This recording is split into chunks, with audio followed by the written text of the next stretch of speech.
Good afternoon, everyone. I want to begin by thanking you all for your beautiful messages on the occasion of St. Demetrios, the myrrh-flowing St. Demetrios, the great martyr of Thessaloniki.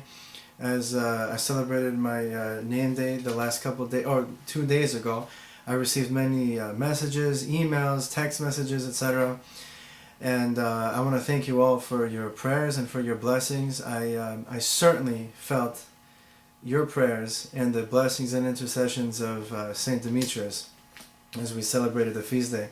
And then yesterday we celebrated St. Nestor, who is here, the student of St. Demetrios, the young man who had to compete with Leos, the warrior and the gladiator in the arena. And after receiving St. Demetrios' blessings, St. Nestor was able to compete and to be victorious by God's grace and through St. Demetrios' prayers as well. I wanted to take the opportunity today to talk a little bit about who the martyrs were, not just specifically St. Demetrios and St. Nestor, but if we look at the lives of the martyrs, they provide us with an amazing example of faith, an example of life, strength, patience, guidance by Jesus Christ, etc.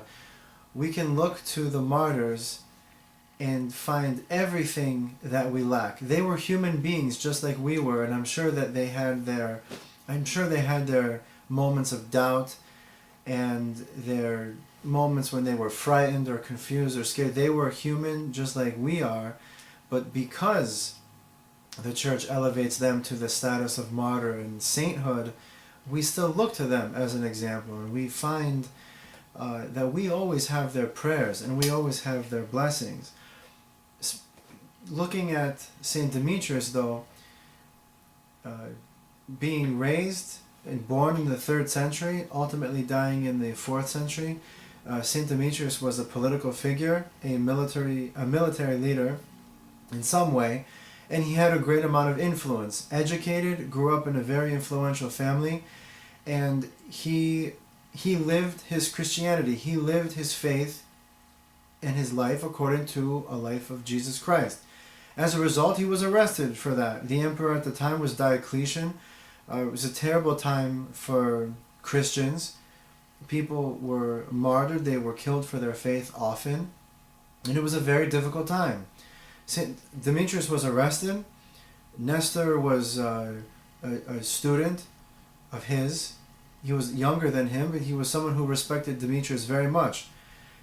Nestor had to be put into the arena, again, with a very successful gladiator and warrior, and through God's blessings, through advice and tutelage from St. Demetrius, all based on faith, Nestor was able to slay the gladiator, achieve a tremendous victory, not just on earth, but also in his martyrdom as well, as he was killed the day after Demetrius was martyred for the faith. Within that time, it was a bad time for Christians. We look historically at the time of Diocletian, and there were many martyrs, thousands, millions of martyrs, right? Today is not much better. Today is worse. If we look at social media, not even 15 years ago, we didn't have social media. We didn't have YouTube. We didn't have Twitter and Facebook to look at all the atrocities that are going on around the world. Just, again, looking at ISIS, we saw on the feast day of St. Demetrius, it's not ironic, on the feast day of a great martyr, we saw that ISIS rolls through a town, they kill thousands of people, they throw children into the kneading machines in a bakery, they throw children in there, and that's how they kill them. They burn people alive in ovens. Today is not much better, it's worse than the time of the greatest martyrs of the Church, when their faith was questioned, when they were told that their lifestyle was wrong, but they still maintained their faith and they still followed Christ, and they died for that. They became martyrs. The word martyr comes from the word for martyria, which means to witness Jesus Christ, to live your life a certain way, to proclaim your faith, to teach others. They were witnesses of Christ. Martyrs, that's where the word comes from. We're called today to witness Christ all the time. We might not be dying for our faith, but we still have to witness our faith. We still have to witness Jesus Christ to our society, to everyone around us. Again, we go on Twitter or Facebook, we turn on the news. Sometimes the news doesn't talk about these things. Very rarely do we hear of this great Christian persecution and martyrdom that's going on, because mainstream Western media, they don't care about those things. It doesn't sell airtime, or it doesn't sell newspapers, or it doesn't bring people to their website to hear of Christians that are dying. No one cares.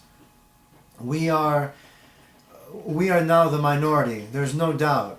Being faithful, being witnesses of Christ, following an example, that's now the unpopular thing to do.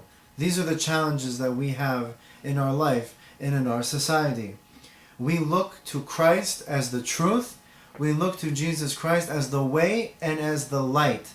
We have to go towards the light of Christ, and we have to bring everyone else with us. If we look to the martyrs as our guides, they lead us directly to Christ. This is our lesson for life, not just this weekend as I'm making a video, but this is now our lesson. Follow the martyrs. Allow them to witness to you and see their tremendous life and their faith and how they died for Christ.